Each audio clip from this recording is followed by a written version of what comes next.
akan rantau, tak bayang kampuang nandenai cinta,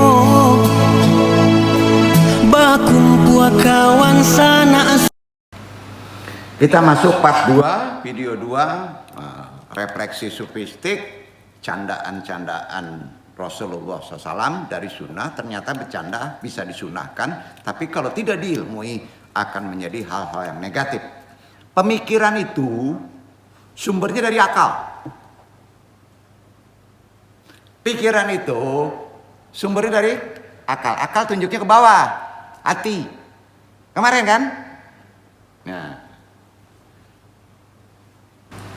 betul. Pikiran antum sumbernya dari akal, ke sini juga salah nggak? Kemudian kembali pada diri masing-masing bagaimana cara kita mengelola hal-hal yang sekiranya menyesatkan.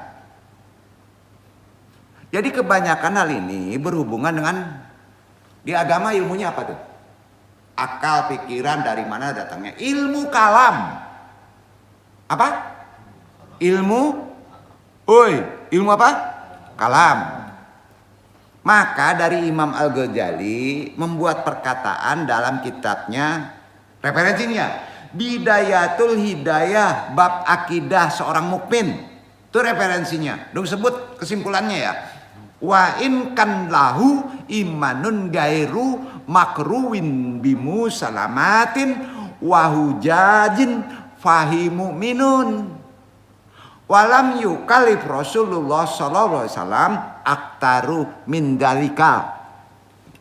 Dia. Artinya, walaupun dengan iman yang tak disertai dalil dan argumen tidak ada, ia sudah merupakan mukmin. Kalau iman, walaupun nggak pakai argumen dalil, tidak diargumen, tetap antum disebut mukmin. Karena Rasulullah tidak membebani lebih dari itu. Hadis ini sahih. Ya, diriwayatkan di kitab Bidayatul Hidayah, ya. Karangan Al-Ghazali. Itu ilmu kalam. Pusing lagi nih kalau ke sini. Jadi sehubungan dengan pemikiran dan akal, tauhid ya. Ilmu tauhid ya, kalam juga yang diajarkan oleh Nabi Muhammad melalui akal itu harus kita tanamkan dalam kondisi sekarang. Karena itu yang bisa menyelamatkan di hari kiamat. Makanya semisal kalau Nabi Muhammad punya tongkat, tahu tongkat? Itu Anda kurang suka. Ya, karena nanti umatnya dituntut punya tongkat seperti Nabi. Nabi kan nggak pakai tongkat, Nabi Muhammad. Ada ulama tongkatnya digede-gedein, habaib lagi. Kok nggak boleh menyebut habaib. Habaib itu bukan dalam konteks nasab ya. Habaib itu orang dicintai oleh Nabi. Bertongkat Nabi nggak bertongkat. Yang bertongkat itu Musa. Ada ulama tongkatnya digede-gedein ngaco. Kecuali ujur. Iya enggak? Pasti kalau pakai tongkat ada maksud tuh. Tongkatnya karoma nih. Sekali getok pecah dunia nih. Sekali getok apa nih? Laut terbelah kan gitu. Ngikutin Nabi Musa kan? Nabi pakai cincin, makanya Anda pakai cincin. Orang diri dong.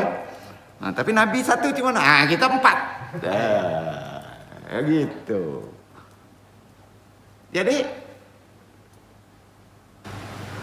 tongkat seperti Nabi Muhammad sampai Sayyidina Umar bercanda ya, karena Nabi nggak pakai tongkat. Bercandanya gini nih. Ini ya kita pahami dulu konteksnya. Ini bukan menjatuhkan orang ya, diilmui segalanya nih ya. Anta azimin haqqan bikilafi Nabi Musa alladhi hamalalaso lau hamalatul aso lausata alal qaumika li annaha sunnatun filiyatun fahmili aso fikuli makanan. Artinya kamu sungguh hebat. Ini kata Sayyidina Umar bercanda kepada Nabi Muhammad.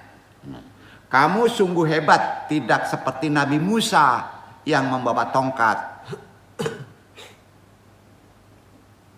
Seandainya engkau membawa tongkat, akan mempersulit umatmu. Sebab termasuk sunnah fi'liyah. Akan diikuti.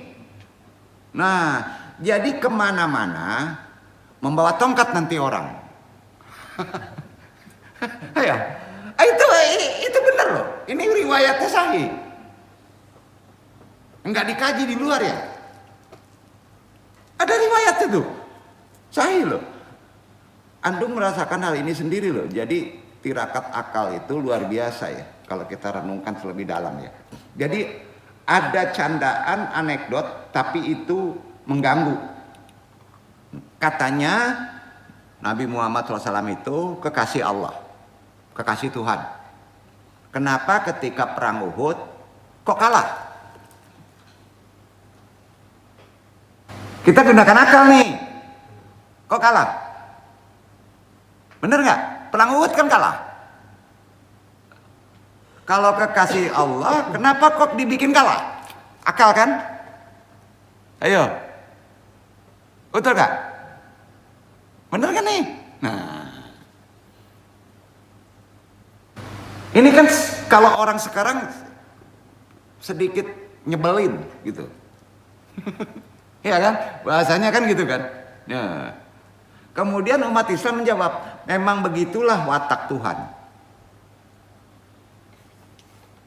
Melihat anaknya disalib saja nih. Dia biarkan. Gimana tuh? Bapak kok tidak peduli pada anaknya? Nah bisa. Disalib kok diam aja? Ayo. Logika manusia kan gitu. Nah, artinya masuk akal nggak tadi? Masuk akal. Kalau sama-sama janggal dua kejadian tadi kan secara akal janggal. Maka logika ini juga janggal. Logika itu janggal bro. Bukan menjatuhkan. Nah, karena membiarkan anaknya Yesus disalib. Coba secara logika. Antum punya anak disalib kamu diamin aja. Dipaku. Janggal gak? Logika itu janggal. Bingung gak ngaji itu? Kalau gak dijelasin bingung gak? Nah, jadi itulah pentingnya akal. Ada perbedaan logika dengan akal. Akal itu letak di mana hebatnya? Iman. Artinya orang Islam bisa menjawab seperti itu, barokahnya akal. Yang beriman akalnya. Jadi barokahnya akal itu ila yaumil qiyamah. Itu pula yang kemudian dipakai oleh ulama Sayyidina Ali. Sayyidina Ali berkata, saya itu sangat rindu sama Ummalullah. Tahu Ummalullah itu? Karyawan-karyawan Allah. Antum ini karyawan Allah. Ya. Siapa itu karyawan Allah? Mereka itu yang menamakan hujah Allah dan mereka tidak mati sebelum teori hujah Allah itu ditanamkan sama amsalihi. Apa itu amsalihi? Yang sepadan dengan mereka, yang sepadan dengan ulama. Pusing-pusing deh. Jadi gini, karenanya kalau antum ingin mempelajari suatu pendalaman masalah ini, karakter, kejiwaan, akal, roh, tabiat, gimana asupan ruhani secara konsep lemparan candaan dan humor, antum harus punya buku yang disebut Asyifa fi Tarifi Hukukil Mustafa. Seorang dosen, ya, misalnya mengajarkan terapi secara tasawuf rohani, nggak ngerti buku ini nggak usah jadi dosen. Itu gunanya ngaji. Percuma aja. Nung tantang tuh. Antum ketemu gak buku itu? 40 400 halaman melotok loh. Kalau nggak ngerti tuh ilmu biru, kuning, hijau, nggak akan ngerti. Udah ada di sini mau ngajarin, nah masih juga gunakan filsafat, teori aja nanti. Ini bukan menang-menangan.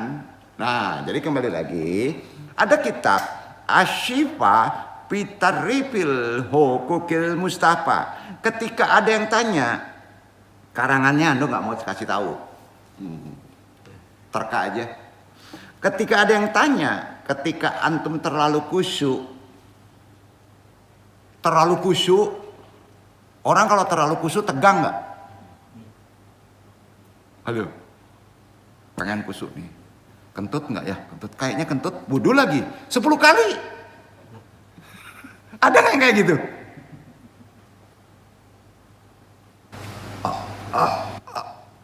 Allah, aduh, kapan selesainya tuh?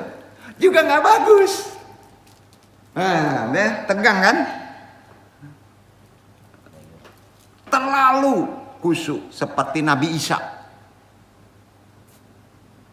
Nabi Isa itu nggak pernah salah. Nabi terlalu sempurna deh gitu ya. Ternyata kalau disebut insan kamil deh. Ternyata kemudian dikultuskan menjadi karena terlalu sempurna. Anak Tuhan. Nabi Muhammad SAW dalam doa bisa nggak dikabulkan loh. Ada riwayatnya. Nabi Isa orang mati ya bisa sembuh. Maka ujungnya jangan disalahin. Kalau dia dijadikan Tuhan, anak Tuhan. Nah itu tuh arti terlalu sempurna. Dikultuskan akhirnya karena Nabi Isa juga tidak punya anak dan tidak punya istri kan? Iya kan? Nggak punya anak, nggak punya istri. Sedangkan Nabi Muhammad mempunyai istri banyak, mempunyai anak, sama dengan kita kan? Nah, di sini ada yang bininya banyak, mudah-mudahan enggak. Ya kan? Nabi Muhammad punya anak, punya istri juga. Juga terkadang doanya tidak dikabulkan. Makanya kita wajib mencintai Rasulullah. Karena kenaturalannya tadi. Emangnya mau sempurna? Ya nggak bisa. Kemana-mana bohong. Ayo bawa kotoran nggak kemana-mana. Mau sempurna gimana? Nggak bisa sok suci. Yang duduk itu nggak bisa. Setinggi apapun ilmunya. Nabi aja doanya nggak ada yang dikabulkan. Makanya wajib kita mencintai dengan kefurqanan tadi, dengan kesederhanaan tadi, dengan kejujuran tadi. Ya. Allah menciptakan begitu. Ya.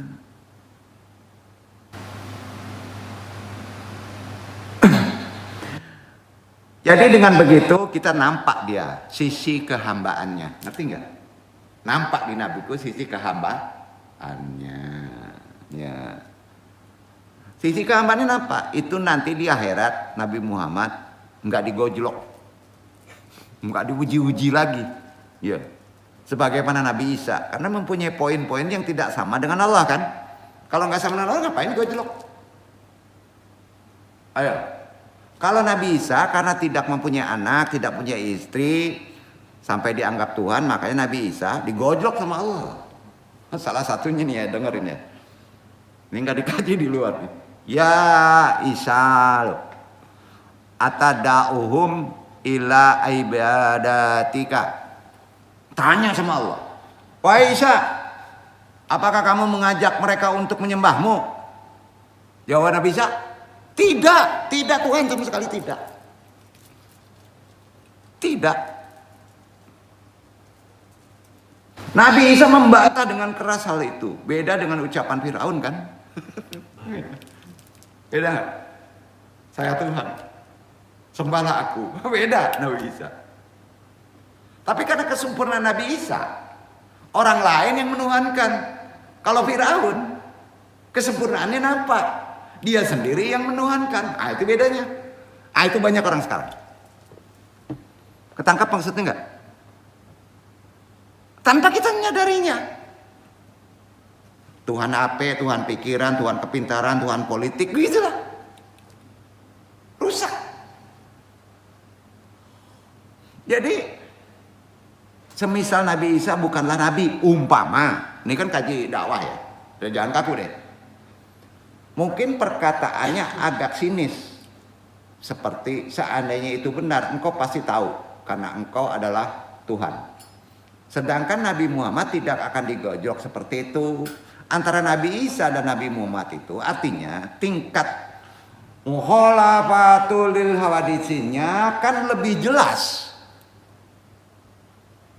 Lebih jelas. Paham kan? Paham antum?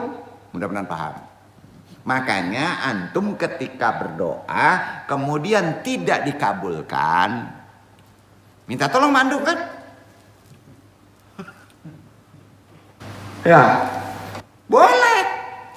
Tapi antum juga kan kadang-kadang doanya tidak dikabul. Nabi aja nggak dikabulkan doanya.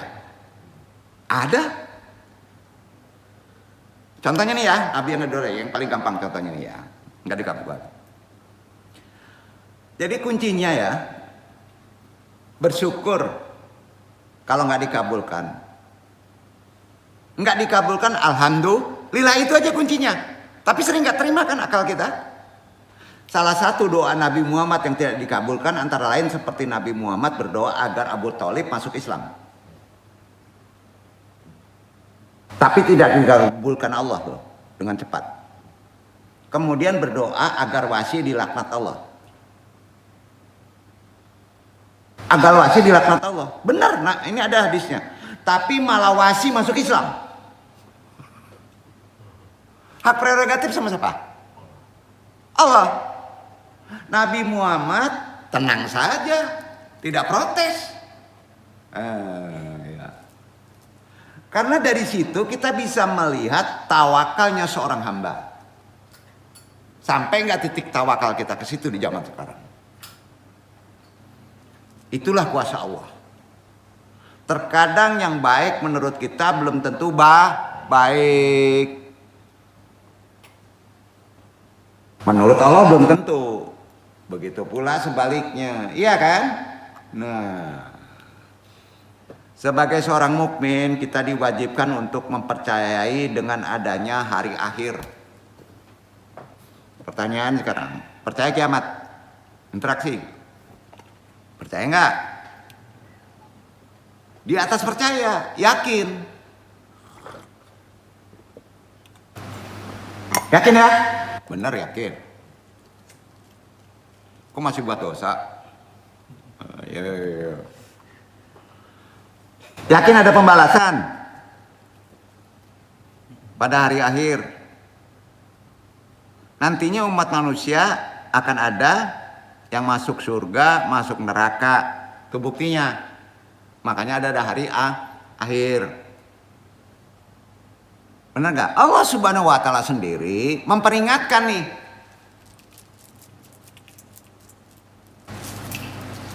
Tentang sisaan neraka nih. Nggak enak nih kajinya. Tapi ini dulu. At-Tahrim ayat 6. Iqra ikhwan.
يا أيها الذين آمنوا قوا أنفسكم وأهلكم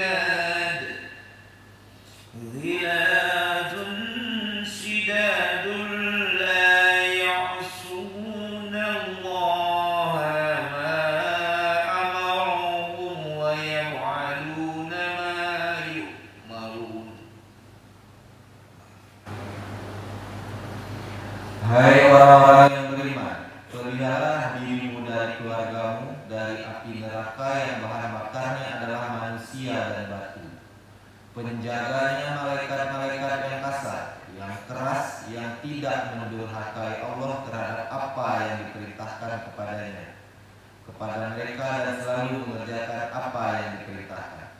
Malaikat itu keras karena perintahnya Allah itu tauhid banget, gitu. Ya, betul kan? Nah. Pengen kamu ngalahin neraka, disiram dengan air. Ada orang yang mampu katanya. Ada yang sakti. lagi viral loh. Ya.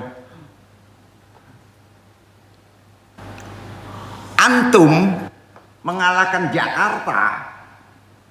Jakarta pengen dikalahin, apalagi Padang nih. Ya. Supaya beruntung dan hidup senang. Dengan apa, Pak? Sunnah Rasul. Bukan dengan kepintaran ngalahin metropolitan. Bukan dengan kolega, bukan dengan kekuatan, dengan spiritual Islam. Sunnah Rasul. Yakin?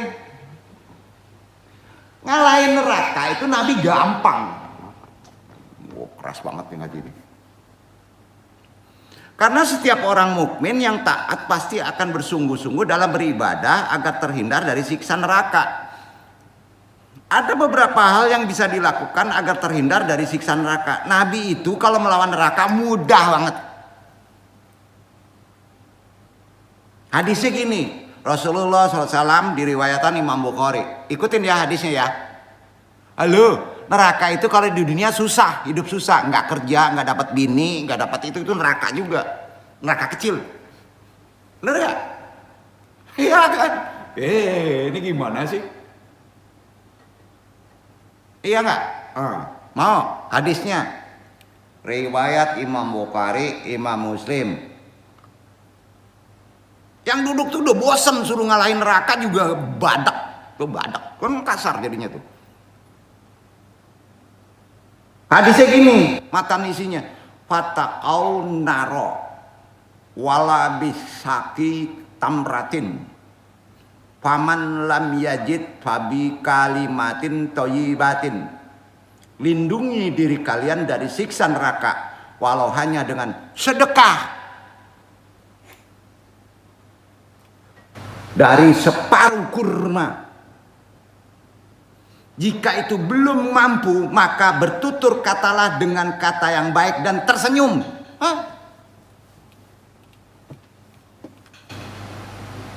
Yakin bangseknya masih bisa ngopi.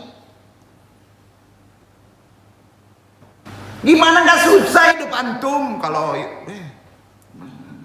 promosi pula ya. Saganteng lah bare lah manyinyinan duduk kok. Rokok bisa gitu itu. Di share WA, internet. Insya Allah.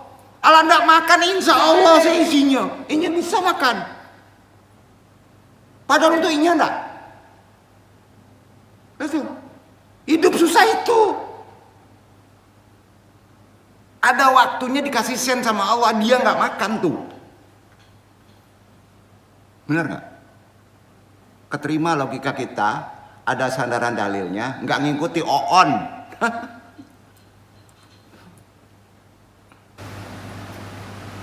Nggak ada duit, nggak ada ini, gue masih dibiayain orang. Bantu gotong, empati aja, senyum aja. Tuhan tahu. Cuek aja. Banyak yang kayak gitu. Tanya coba. Pusing. Capek. Disangkanya ini minta duit. Bukan. Mengapa lewat sedekah kita bisa terbebas dari neraka? Kenapa lewat sedekah kita bebas dari seluruh urusan? Kenapa dengan sedekah kita bisa dapat istri? Kenapa dengan sedekah kita bisa dapat anak? Kenapa dengan sedekah kita dapat kerja? Waktunya ada. Ikuti gurunya. Kalau ngikuti seumum salah sasaran nanti.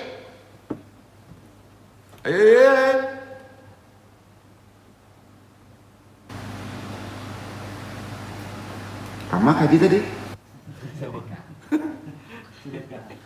Nan dudu tuh menyuruh dan menyuruh.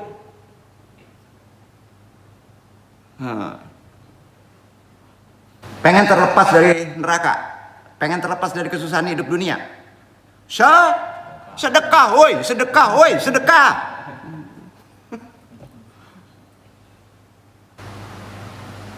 Awak saya susah makan, nggak ikhlas hidup.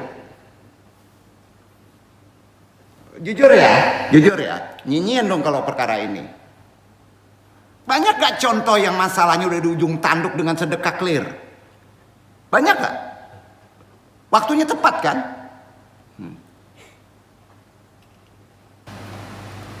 Jadi setidaknya kita bisa meniru salah satu sifat Allah.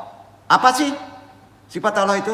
Maha pemberi tanpa memikirkan apakah orang yang kita beri berhak menerimanya atau tidak. Kalau belum bisa, yang penting kalian kalau berbicara jangan tegang, senyum.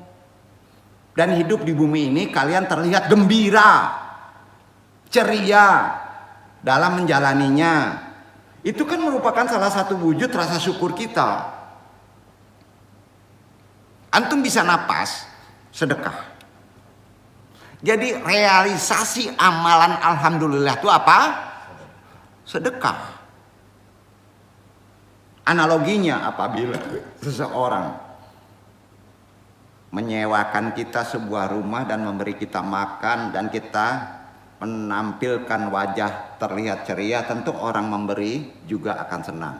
Gitu dah analoginya. Jadi pokoknya hidup dunia ini gembira dulu deh. Pas diperintahkan, pas meminta, gitu. Bah, ada aja alasan. Padahal untuk antum, enggak. Ada sebuah kisah. Kita perhatikan kisah ini, ya. Dan kisah ini sahih.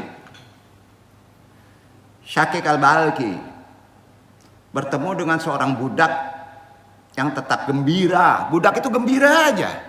Padahal budak di bawah pembantu. Walaupun di negerinya sedang carut marut, si budak ceria aja karena merasa sudah dijamin oleh tuannya. Budak ini dibeli, dijamin sama tuannya. Syakik al-Balki merasa tertampar tuh, padahal seorang ulama. Karena melihat budak yang merasa dijamin oleh tuannya.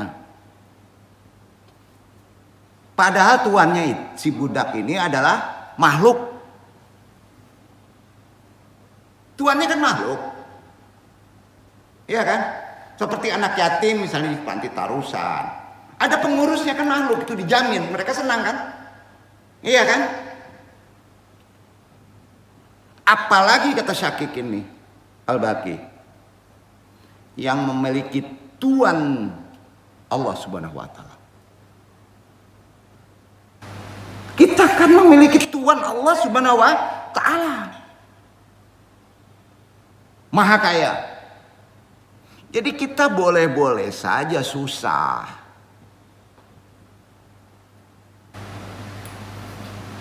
Tapi ya sekarang sekedarnya saja deh susah. Renungkan aja deh.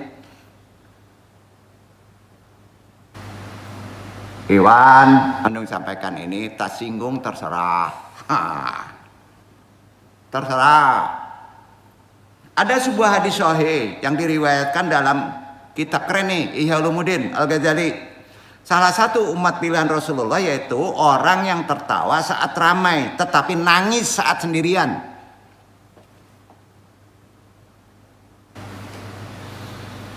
Inna min khiyari umati qauma'anan yadhakuna jahranan min sya'ati rahmatullah wa yabkuna siranan min qaufi adhabillah abdanuhum fil ardi wa qulubuhum fis sama'i arwahuhum fid dunya wa ukuluhum fil akhirati. Ya kan? Iya Ulumuddin tuh. Sesungguhnya salah satu dari pilihan umatku yaitu mereka yang tertawa di saat ramai karena keluasan rahmat Allah dan menangis di saat sepi karena takut atas siksa Allah. Tubuh mereka berada di bumi tapi hati mereka berada di langit. Ruh-ruh mereka berada di dunia, tapi akal mereka berada di akhirat. Hebat lihat tuh. Sindiran yang mengandung makna terdalam itu memang cocok dengan kegembiraan. Tadi memang sudah, karena ini ada keadilan. Tahu gak keadilan? Itu anak yatim perlu adil, maka kata-katanya pun harus tidak boleh secara humor. Nah, itu metodenya. Tentu ini menjadi angin ya untuk kita bagi pendakwah, orang-orang yang punya empati. Jadilah rahmatan lil alamin dengan semampu kita. Setuju? Nah, di mana di saat yang bersamaan banyak dakwah yang dibawakan oleh ajaran yang menakutkan. Ajaran sekarang banyak menakutkan, menyalahkan orang, fitnah kanan, fitnah kiri, hoak. Jadi begitu juga perihal sabar dan ridho. Ya. Sabar ridho dengan ketetapan Allah tinggi nggak?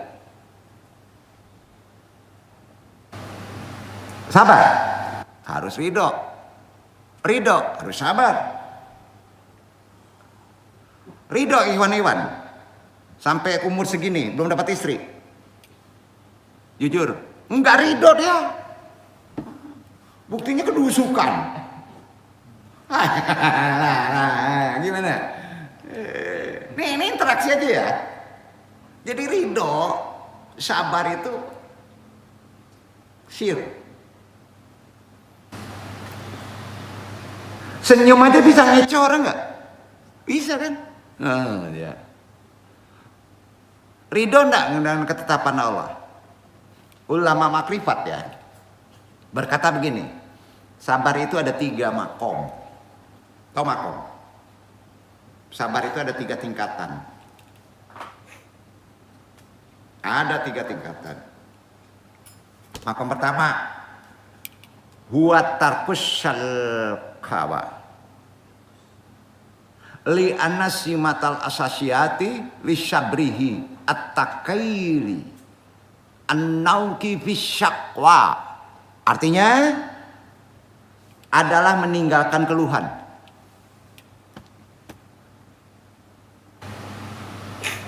Tinggalkan mengeluh.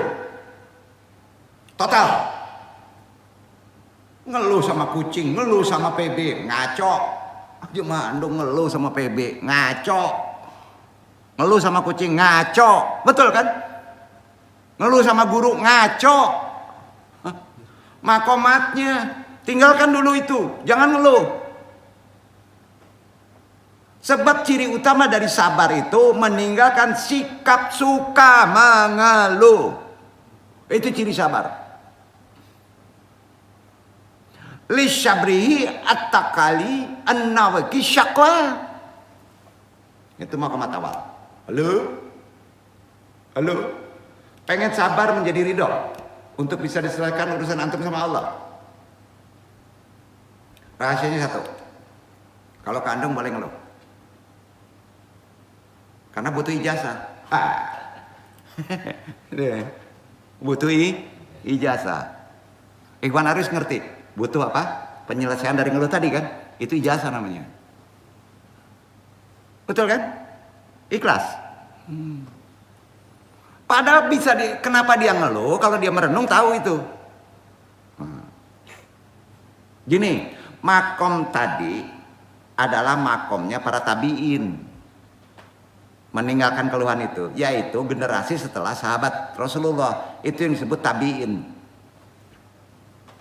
Jadi berat. Tabiin itu setelah Nabi makom derajatnya meninggalkan mengeluh. Coba praktekin tuh.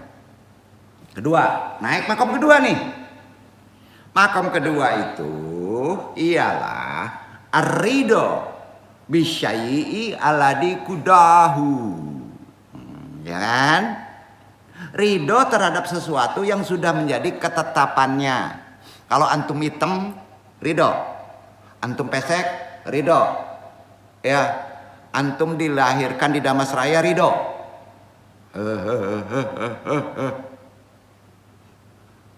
ketetapan Allah loh. Benar gak? Itulah makam bagi orang yang juhud. Jadi juhud menerima ketetapan Allah. Duduk ya. Itu juhud tuh. Yang ketiga, itu puncak makom. Berat nih. Syahidun aindama tu'azuhu tajriba. Gembira ketika mendapat cobaan. Yo, berat nggak? Galas walaupun pitilang. Galas walaupun diputui. Putui apa? Putui pacar. Galak sih. Bare nak? Ndak pernah bertemu do ndak do piti itu nyo galak sih. Sekalipun bertemu, agilo nyo dek mabuk. Iya kan? Gembira aja. Sebab yang memberi cobaan itu, tanya siapa sih? Nih kalau kita merenung yang ngasih cobaan itu siapa? Antum punya Tuhan Allah nggak? Iya kan Allah. Maka gembira. Itu ilmu tauhid pahami. Itu sebabnya Iwan Akhwat di dalam kitab Al-Hikam, udah tahu ya? Karangan Syekh Asyukandari dijelaskan orang yang tidak terima ketika mendapat cobaan itu disebabkan orang tersebut tidak berpikir. Yang memberi cobaan itu siapa? Kurang mikir. Siapa yang beri cobaan? Allah. Andaikan tahu yang yakin memberi cobaan itu Allah, maka dia akan malu protes tuh. Malu nggak? Jadi yang memberi cobaan itu, halo, siapa? Allah. Menurutmu yang membuat kamu miskin itu siapa? Bisa saja Allah. Yang membuat kamu bodoh itu siapa? Ongo, bodoh, tolol, jahlun, siapa? Bisa saja Allah. Jawabannya kan semua masih Allah kan? Ya, tapi ingat ada hukum sunatullah loh. Ya, makanya ketika bodoh merasa tenang saja, ketika antum tuh ongo, bodoh, tolol, tenang aja. Itu sejenis ridho loh. Iya ridho juga ya. Udah keren deh, ya gitu ya. Ridho yang gak berilmu. Iya kan? Nah, karena tahu yang membuat bodoh itu Allah kan gitu. Nah ini di sini gunanya terlebih. Walaupun bodoh juga tertawa terbahak-bahak. Jadi ridho dan merasa tenang saja juga diilmui. Sebab saking sudah tinggi makomnya, maka dia ketawa aja. Wah ini ngaku. Nggak enak aja ya. Enggaknya tambah ilmu kita kan. Ya. Makanya jadi sukalah tertawa. Tapi jangan tertawa sendirian kebanyakan. Ya. Tapi ada tapinya ya. Jangan terlalu banyak ketawa waktu sendirian kan. Sama juga gitu ya. Sebab bagaimanapun tertawa itu ciri orang ridho kan. Hah? Bener kan? Diilmui. Gak ada duit, bisa ngobrol ketawa kan? Ridho tuh. Nah, sebab bagaimanapun tertawa itu ridho loh. Tolong ya diingat, Ikhwan. Ya. Ibadah yang paling tinggi adalah ridho loh. Ilayan ta maksudi warid lokamat lubi. Betul kan? Dengan apa? Ridho dengan apa? Kodok kadarnya.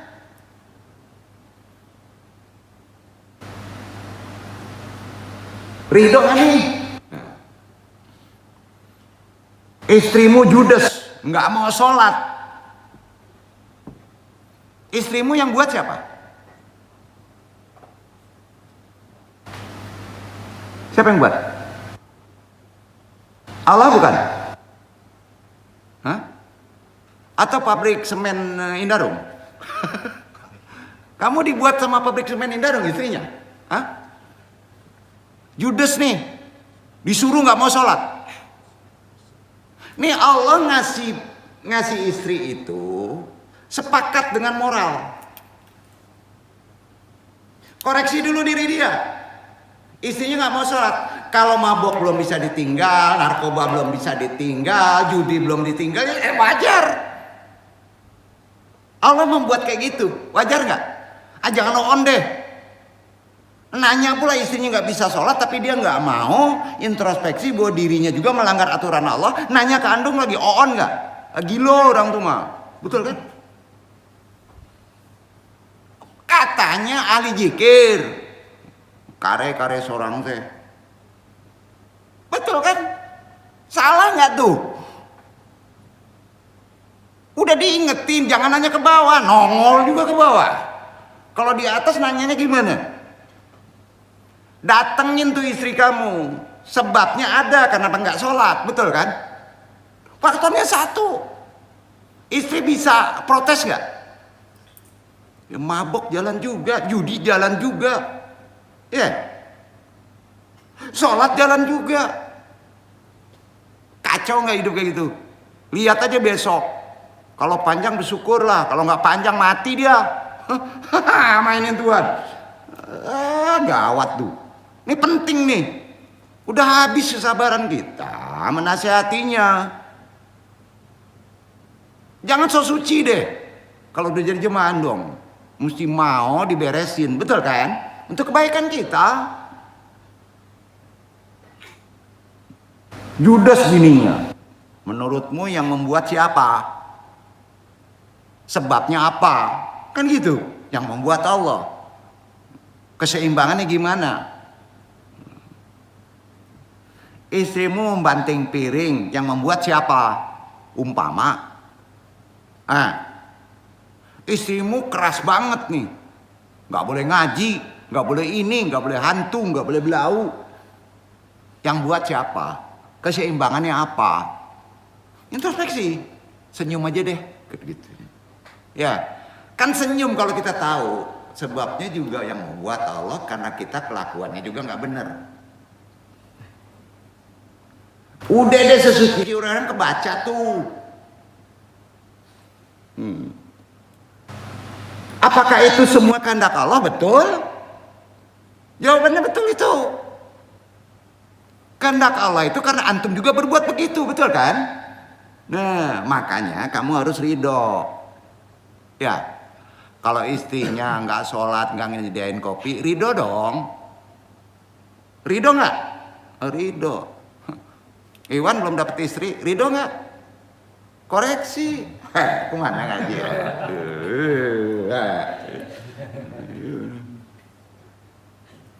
Kehendak Allah. Makanya kamu harus ridho.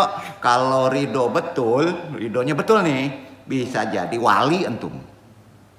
Wali apa tuh? Bukan wali nagari. Kita ini khalifah Allah kan? Ya, jadi wali.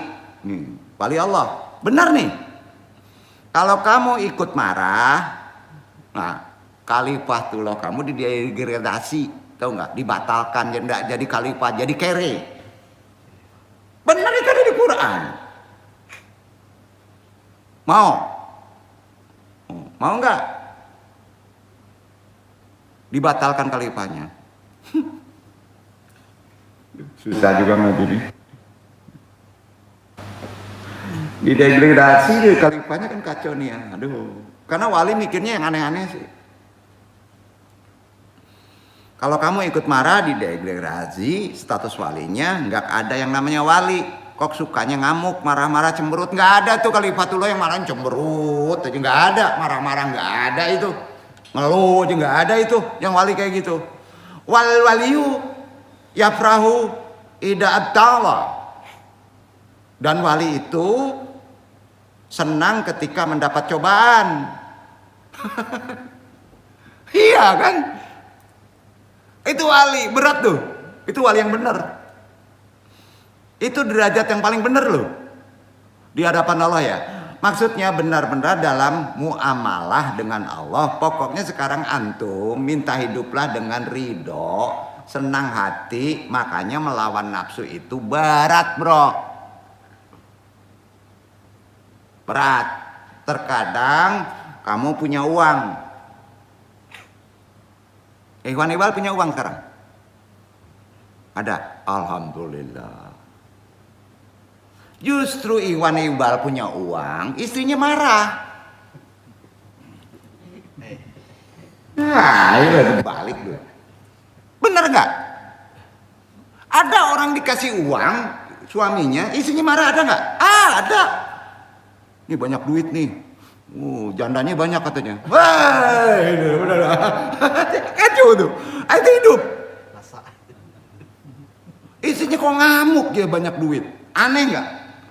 Ketika istri sudah qanaah, udah baik nih, qanaah, nurut suami. Tetangga malah cemberut. Ayo, ada nggak? Banyak, ada aja. Ya. Kalau bukan tetangga kamu yang cemberut, bisa juga karyawanmu rewel. Ada nggak? Itu ngaji dong, supaya ngerti. Nah anehnya, terkadang dirimu sendiri juga yang ngerewel. Tapi kan biasanya orang tidak mau menyalahkan diri sendiri kan? Itu dia. Itu dia tuh.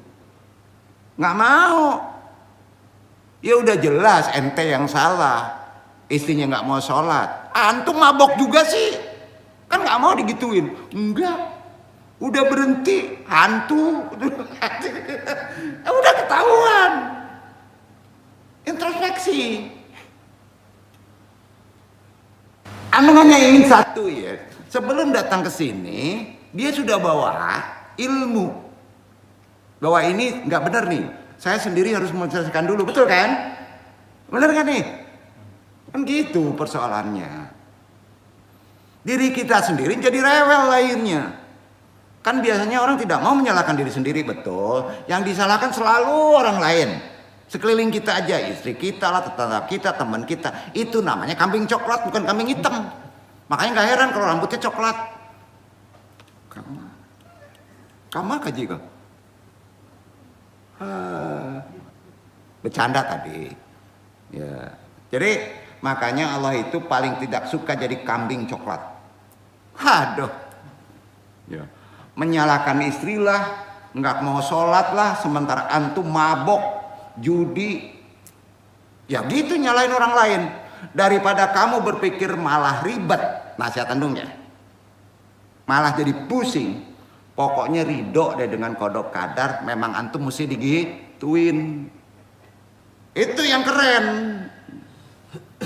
Jangan ribet deh. Gembira aja deh, gua udah gembira deh. Memang bini gua kayak gini karena gua punya ulah. Sebenarnya bahasanya nggak ridho. Allah ngizinin tapi Allah nggak ridho. Sebab bagaimanapun mambudunya tuh indah pantas. Mambudu itu enggak, cemberut itu tidak pantas, ya. Cemberut itu enggak pantas, Pak. Itu sebab. Jadi dalam hadis disebutkan gini. Ini dalam nih maknanya nih. Abdillah bil ridho fa in lam yastata fasbaro alamat takrahu bi inna fis sabri kairan katiran. Sembahlah Allah dengan ridho senang hati. Orang kini menyebutnya happy. Happy sih lah nyembah Allah, senang hati, ridho. Kalau kamu tidak sanggup, maka bersabarlah terhadap sesuatu yang tidak kamu sukai. Kalau bini tidak sholat, bini ngambok, bini membantiang-bantiang, sabar. Betul kan? Karena tahu. Karena di dalam kesabaran itu terdapat kebaikan yang banyak kalau antum memahami konsep kesalahannya memang pada diri antum sendiri. Jazakumullah wallahu a'lam bishawab. Mudah-mudahan bermanfaat untuk kita. Banyak maaf sekali lagi ya. Nah, ini membuat kita pintar dalam menjalani hidup. Jadi pengertian gembira, humor itu maknanya jangan diremehkan ya. Sangat spiritual. Pailu andung. Wassalamualaikum warahmatullahi wabarakatuh. Waalaikumsalam.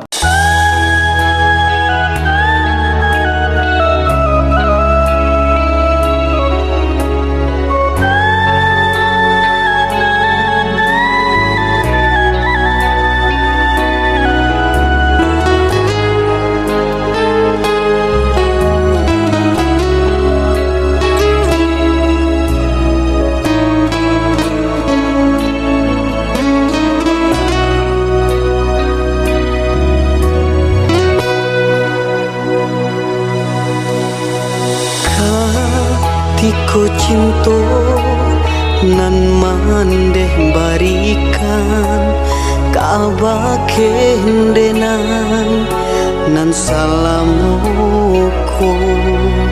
susah josanan mandeh manggadangkan antah joapo kadenai bale